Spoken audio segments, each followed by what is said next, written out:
With a new cell phone provider expected to enter the country's mobile market within this year, Bahamas Telecommunications Company Chief Executive Officer Leon Williams admitted that the company will face a loss in its market share.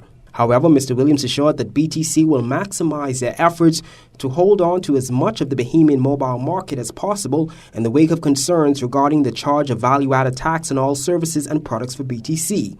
BTC's Vice President of Financial Control, Ansel Watson, explained the impact of value-added tax on BTC customers. A wholesaler, retailer, merchant purchase top-up or prepaid cards. There's no VAT charge on that process. VAT is only charged when the final consumer uses the minutes, make a call, send a text, activate data. So yes, VAT is charged, but it's charged at a specific point. When the end customer uses the top-up and the prepaid minutes. Okay, so the customer goes into a facility. He added that there were a number of complaints from customers who complained that merchants and businesses were charging VAT for top-up and prepaid phone cards. Mr. Watson warned that this should not be happening.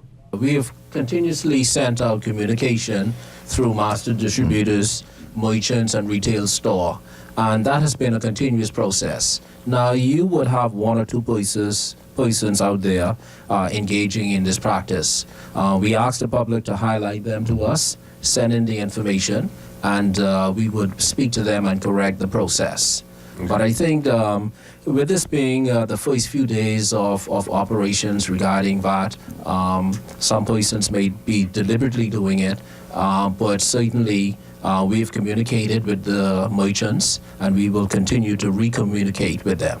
Reducing drop calls remains a vital factor in BTC's efforts to hold on to its customers in the midst of looming competition and complaints of VAT. Last year, BTC announced that it will invest $65 million in an effort to enhance its services across the board and significantly reduce the vexing issue of drop calls. The funding also facilitates the implementation of BTC's IPTV that is currently undergoing beta testing in North Bimini.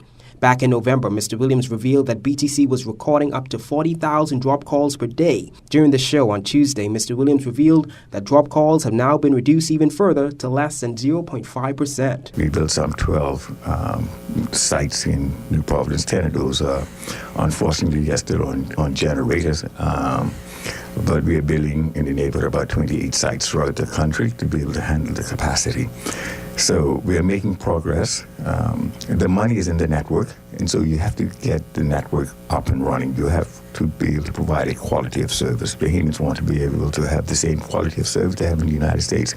But unfortunately, there is no network that does not have drop calls. As for the looming competition in the mobile sector for BTC, at last report, the Prime Minister projected that the license for a new mobile company will be provided by the end of this year. A task force is currently reviewing the request for proposals from potential bidders for this second cellular license. Reporting for JCN News, I'm Greg Smith.